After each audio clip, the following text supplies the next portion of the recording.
আল্লাহ রাব্বুল আলামিন আমাদের জাতির পিতা ইব্রাহিম আলাইহিস সালাতু ওয়াস সালামকে দুনিয়াতে নিয়ে আসলেন। যেই ঘরে রব্বুল আলামিন আমাদের জাতির পিতা ইব্রাহিম আলাইহিস সালাতু ওয়াস সালামকে পাঠায় দিয়েছেন, সেই ঘরটা ছিল মূর্তি পূজারী। বাবা মূর্তির কারিগর ছিল, মূর্তি তৈরি করত। মাও একজন মুশরিকা ছিল।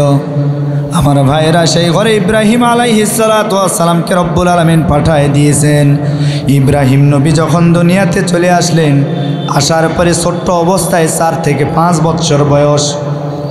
এই 4-5 বৎসর বয়সে রবের সন্ধান পাওয়ার জন্য বিভিন্ন জায়গায় সে ঘোরাফেরা করতেছিল। একবার তিনি সমুদ্রের কিনারায় চলে যায়, আরেকবার পাহাড়ের পাদদেশে চলে যায়।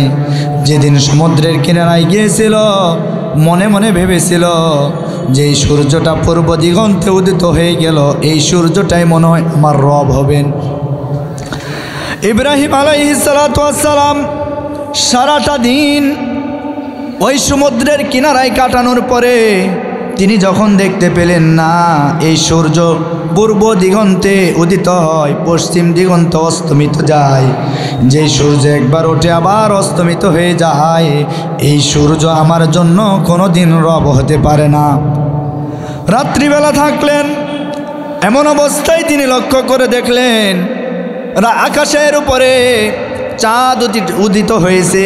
এই চাঁদকে তিনি লক্ষ্য করে দেখলেন। তিনি মনে মনে ভাবলেন এই চাঁদটা মনে হয় আমার রব হবে। কিন্তু যেই চাঁদটা উদিত হলো, ওই চাঁদটা আবার অস্তমিত হয়ে গেল। তিনি মনে মনে ভাবলেন না না না, চাঁদটাও আমার জন্য রব হতে পারে না। এইবার রবের সন্ধান করার জন্য তিনি চিন্তায় মগ্ন হয়ে গেলেন। এক পর্যায়ে তিনি ভাবলেন, যিনি সূর্য সৃষ্টি করেছেন, যিনি চন্দ্র সৃষ্টি করেছেন, আসমান সৃষ্টি করেছেন, জমিন সৃষ্টি করেছেন, তিনি হচ্ছেন একমাত্র আমার আল্লাহ, তিনি হচ্ছেন আমার রব। বলি সুবহানাল্লাহ। আমার ভাইরা, এইবার ইব্রাহিম আলাইহিস সালাতু ওয়াস সালামের পরীক্ষা শুরু হয়ে গেল। ইব্রাহিম আলাইহিস সালাতু ওয়াস সালামকে বাবা এই মূর্তিগুলো তৈরি করার পরে বলেছিল, আমার কলিজার টুকরা সন্তান, যাও এগুলি বাজারে বিক্রি করার জন্য চলে যাও। এইবার ইব্রাহিম আলাইহিস সালাতু ওয়াস সালাম যখন মাথার উপরে ছুরিটা নিয়ে বাজারের দিকে যাচ্ছিলেন, এমন সময় চিন্তা করলেন, আহারে এই মূর্তি আমাদের কোনো উপকারে আসতে পারে না, আমাদের রিজিক দিতে পারে না, কিছুই দিতে পারে না, এগুলি আমাদের রব হতে পারে না। এই জন্য মাথার উপরে সে ঝাঁকুনি দিয়েছে। যেই না ঝাঁকুনি দিয়েছে, সঙ্গে সঙ্গে একটার সাথে আরেকটা বাড়ি লেগে কারো হাত ভেঙে গেছে, কারো পা ভেঙে গেছে। এই মূর্তিগুলো ইব্রাহিম আলাইহিস সালাতু ওয়াস সালাম বিক্রি না করে বাবার কাছে নিয়ে আসলেন। নিয়ে আসার পরে বাবাকে ডাক দিয়ে বলেন, বাবা এই যে তোমার মূর্তি নাও, আমি বাজারে বিক্রি করতে পারি নাই। এইবার বাবা আজর ডাক দিয়ে বলেন, ও আমার কলিজার টুকরা সন্তান, বড় আদর করে মায়া করে ভালোবাসা করে তোকে আমি বাজারে পাঠাই দিলাম মূর্তিগুলো বিক্রি করার জন্য, কিন্তু এই মূর্তিগুলোর হাত কেমনে ভাঙলো, পা কেমনে ভাঙলো? এইবার ইব্রাহিম আলাইহিস সালাতু ওয়াস সালাম কৌশল করে বললেন, বাবা এদেরকে মাথার উপরে নিয়েছিলাম, মাথার উপরে এরা একে অন্যের সাথে মারামারি শুরু করে দিয়েছিল। আল্লাহু আকবার। ইব্রাহিম আলাইহিস সালাতু ওয়াস সালাম কৌশল করলেন, করার পরে এইবার বাবা ডাক দিয়ে বলেন, বেটারে তুই কি আমাকে বোবা ভেবেছিস নাকি? আমি তো বোকা না। এই যে মূর্তিগুলা হাত পা ভেঙেছে, তুই যেভাবে বললি এরা মারামারি শুরু করে দিয়েছে, আমি তো জানি এরা তো কোনোদিন কথা বলতে পারে না। আল্লাহু আকবার। ইব্রাহিম আলাইহিস সালাতু ওয়াস সালাম সুযোগ পেয়ে গেলেন, ডাক দিয়ে বললেন, বাবা যারা কথা বলতে পারে না, যারা চলতে পারে না, উপকার করতে পারে না, সেই মূর্তিগুলির ইবাদত তুমি করো কেমনি, এটাই তো আমার মাথায় আসে না। আমার প্রিয় বন্ধুগণ, ইব্রাহিম আলাইহিস সালাতু ওয়াস সালাম তার বাবাকে দাওয়াত দেওয়া শুরু করলেন, বাবা নিঃসন্দেহে আমি দেখতে পাচ্ছি তুমি ভ্রান্তর ভিতরে আছো।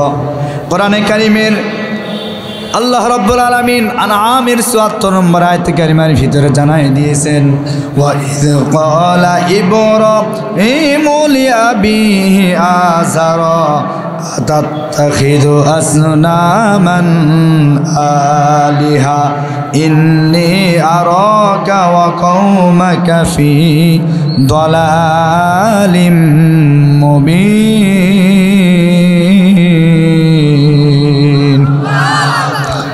এইবার আল্লাহ রাব্বুল আলামিন বলেন, স্মরণ করো সেই সময়ের কথা যখন ইব্রাহিম তার বাবাকে বলেছিল, আতাত্তাখিযু আসনামান আলিহা, হে আমার কলিজার টুকরা বাবা, আপনি এই মূর্তিগুলোকে কি আপনার দেবতা মনে করেন, আপনার রব মনে করেন? আর যদি আপনি রব মনে করেন, ইন্নী আরাকা ওয়া কওমাকা ফি দালালিম মুবিন, নিশ্চয় আমি দেখতে পাচ্ছি আপনি অবশ্যই দলালাত অর্থাৎ ভ্রান্ত আকীদার ভিতরে আছেন। আমার ভাইরা বাবাকে দিনের দাওয়াত দেওয়া শুরু করলেন।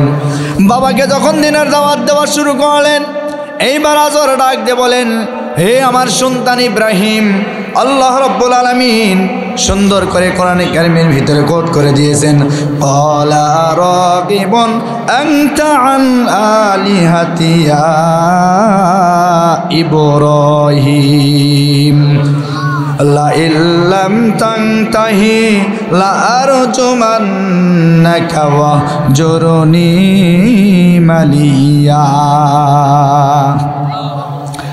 তার বাবা বললেন, হে ইব্রাহিম, তুমি কি আমার এই ইলাহ থেকে, আমার এই মূর্তিগুলি থেকে তুমি কি মুখ ফিরিয়ে নিচ্ছ?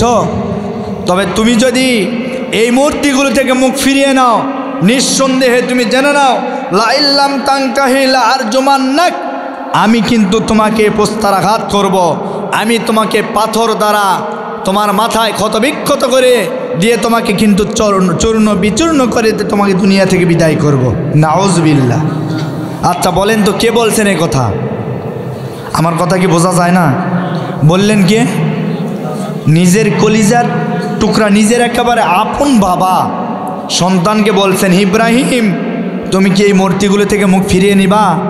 যদি নাও তাহলে নিঃসন্দেহে তুমি জেনে নাও, লা আরজুমান্নাক, আমি তোমাকে কিন্তু প্রস্তারাঘাত করব।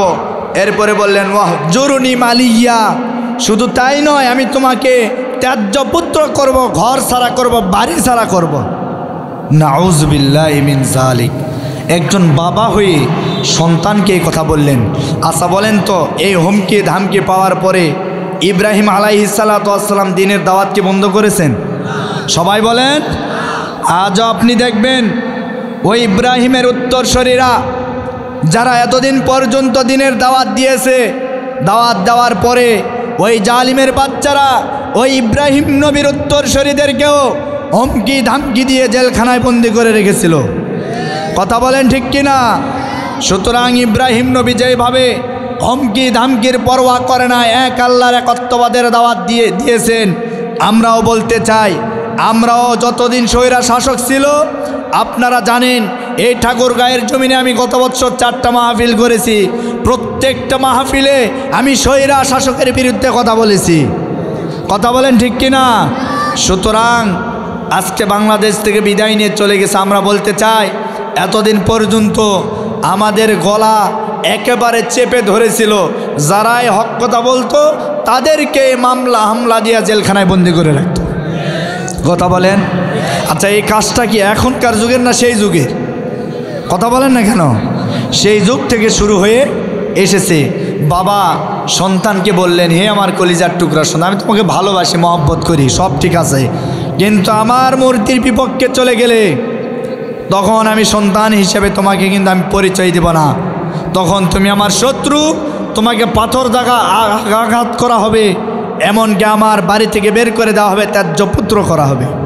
এরপরেও বলেন তো ভাই, ইব্রাহিম আলাইহিস সালাতু ওয়াস সালাম দাওয়াত বন্ধ করেছেন না প্রচার করেছেন? এটা এক নম্বরে বাবার কাছ থেকে দাওয়াত দিয়ে, এইবার বাবা যখন মানলেন না, চলে গেলেন নেতাদের কাছে। কাদের কাছে? আচ্ছা আপনাদের সমস্যা হচ্ছে ভাই, আর 10 মিনিট আমি আলোচনা করবো ইনশাল্লাহ, বেশি সময় নেব না, অল্প সময়ই কথা বলবো, যেহেতু আমিও শারীরিক দিক অসুস্থ, আবার আমার 10টায় ট্রেন ধরতে হবে ভাই, আগামীকাল ঢাকায় গিয়ে ওখান থেকে চট্টগ্রাম যেতে হবে। তো যাই হোক, যেহেতু দাওয়াত নিয়েছি, এখন না গেলেও মাহফিল কমিটির মন খারাপ, যেতেই হবে, কষ্ট করে হলেও যাব ইনশাআল্লাহ, যেন কবুল করেন সকল বলছে আল্লাহুম্মা আমিন। তাহলে 2 নম্বরে দাওয়াত দিতে গেলেন এবার তার নেতাদের কাছে।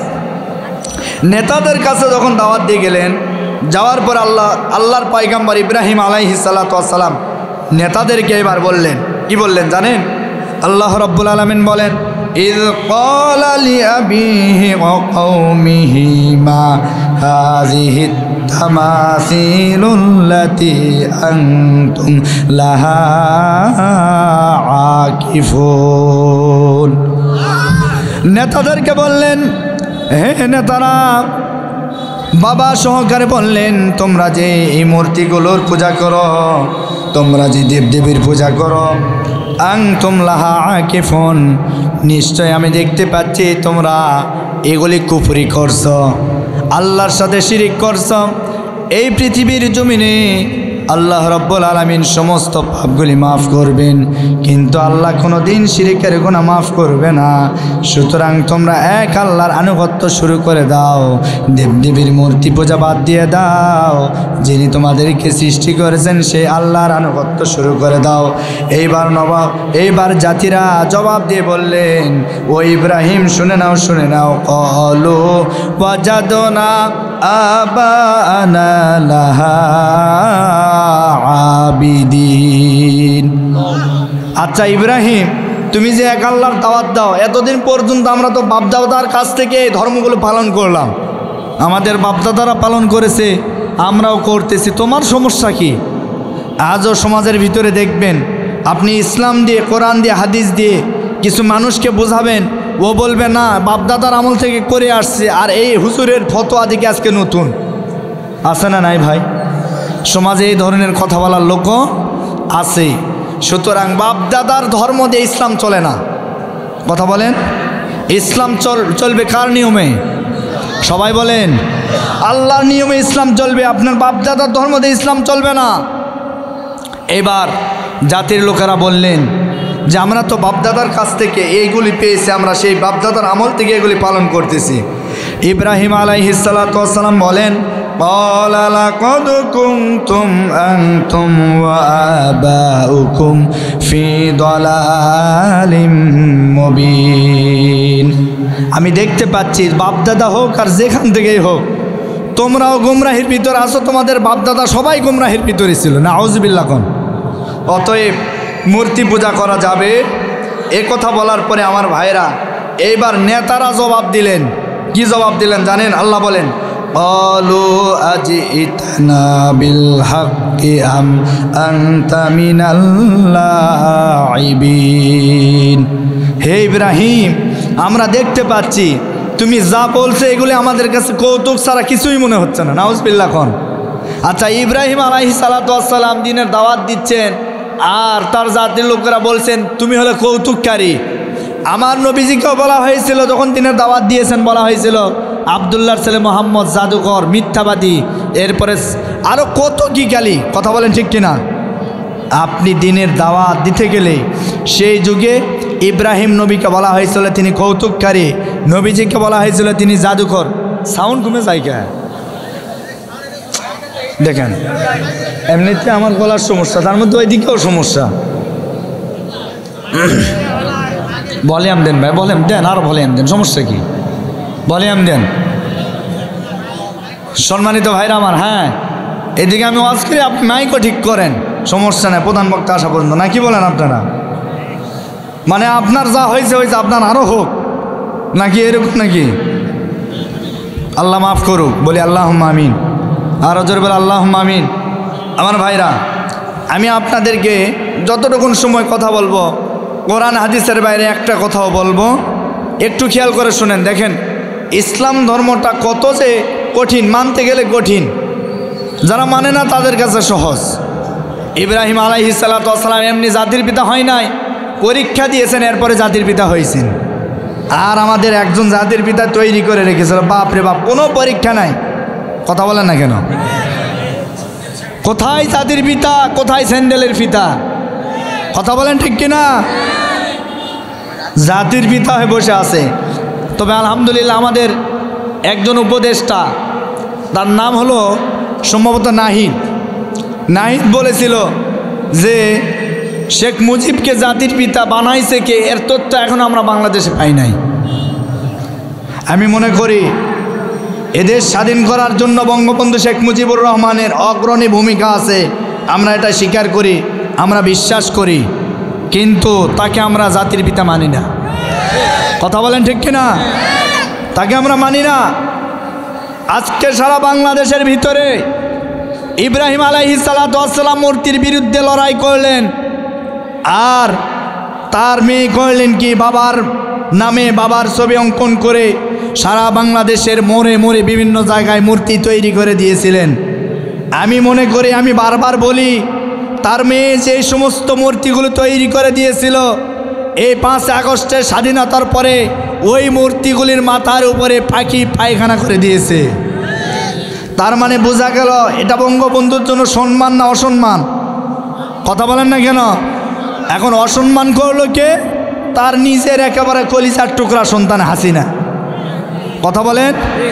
সুতরাং আমি বলি, তিনি যদি এই মূর্তিগুলো তৈরি না করে যদি বিভিন্ন জায়গায় মসজিদ মাদ্রাসা তৈরি করে দিত, বঙ্গবন্ধুর কবরে সোয়াব যাইতো, কিন্তু না দিয়ে দিয়েছে মূর্তি।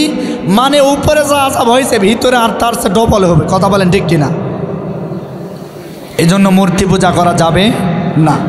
আমার প্রিয় বন্ধুগণ, ইব্রাহিম আলাইহিস সালাতু ওয়াস সালামকে বললেন, হে ইব্রাহিম, তুমি যা আমাদেরকে বলো এগুলি কৌতুক ছাড়া আর কিছুই হতে পারে না। তারা কি বললো, ইব্রাহিম তুমি যা বলো এগুলো সব কৌতুক, কৌতুক ছাড়া কিছুই হতে পারে না। এরপরেও কি আমার জাতির পিতা ইব্রাহিম আলাইহিস সালাতু ওয়াস সালাম দাওয়াত বন্ধ করেছেন না দিয়েছেন? দিয়েছেন। এইবার আসেন, তিনি কৌশল করলেন। কৌশলটা কি জানেন? কৌশল হলো, তিনি মনে মনে নিয়ত করলেন যে আমার এই এলাকার মানুষেরা বছরে একটা দিন মেলায় যায়, যেই দিন মেলায় যাবে সেই দিন আমি এমন একটা ঘটনা ঘটাবো যে এই ঘটনার দ্বারা যেন পুরা জাতির হুঁশ ফিরে আসে। সেই ঘটনাটা কি আমার ভাইয়েরা, এইবার জাতির লোকেরা সবাই যখন মেলায় চলে গেল, মেলায় যাওয়ার পরে আমার প্রিয় বন্ধুগণ, ইব্রাহিম আলাইহিস সালাতু ওয়াস সালাম মূর্তির ঘরের ভিতরে ঢুকলেন। ঢোকার পরে তিনি লক্ষ্য করে দেখলেন মূর্তির সামনে কতগুলি খাবার আছে, সুন্দর সুন্দর খাবার। এই খাবারগুলি সামনে নিয়ে মূর্তিরা হা করে তাকিয়ে আছে। ইব্রাহিম আলাইহিস সালাতু ওয়াস সালাম বললেন, ওয়া তাল্লাহি লা আকিদান্না আসনামাকুম বা'দা আন তুওয়াল্লু মুদবিরিন। ইব্রাহিম আলাইহিস সালাতু ওয়াস সালাম মূর্তিগুলোর সামনে গেলেন। যাওয়ার পরে মূর্তিদেরকে বিভিন্ন কথা বললেন। বলার পরে আমার ভাইয়েরা, ওই মূর্তিরা কোনো কথা বলে না। আবার সামনে খাবার আছে, খাবার দেওয়ার পরে ইব্রাহিম আলাইহিস সালাতু ওয়াস সালাম বললেন, কি ব্যাপার, তোমাদের কি হয়েছে? সামনে বড় বড় খাবার, বিভিন্ন রকমের ফলমূল আমি দেখতে পাচ্ছি, আলা তাকুলুন, তোমরা খাও না কেন? তোমরা তাকিয়ে আছো কেন? ইব্রাহিম আলাইহিস সালাতু ওয়াস সালাম এই কথা বলার পরে যখন জবাব দেয় না, তখন ইব্রাহিম আলাইহিস সালাতু ওয়াস সালাম করলেন কি, রাগ করে হাতের ভিতরে একটা কুড়াল নিলেন। ওই কুড়ালটা নিয়ে ছোট বড় যত মূর্তি আছে সমস্ত মূর্তিগুলো ভেঙে চুরে চুরমার করে দিলেন। মূর্তিগুলো ভাঙ্গার পরে করলেন কি, বড় যেই মূর্তি ছিল ওই মূর্তির মাথার উপরে কুড়ালটা আস্তে করে রেখে দিলেন। এইবার জাতির লোকেরা মেলা থেকে ফিরে চলে আসলো। আসার পরে ঘরের ভিতরে প্রবেশ করে দেখে তাদের ছোট বড় যত মূর্তি আছে সমস্ত মূর্তিগুলো ভেঙে চুরে চুরমার হয়ে গেল।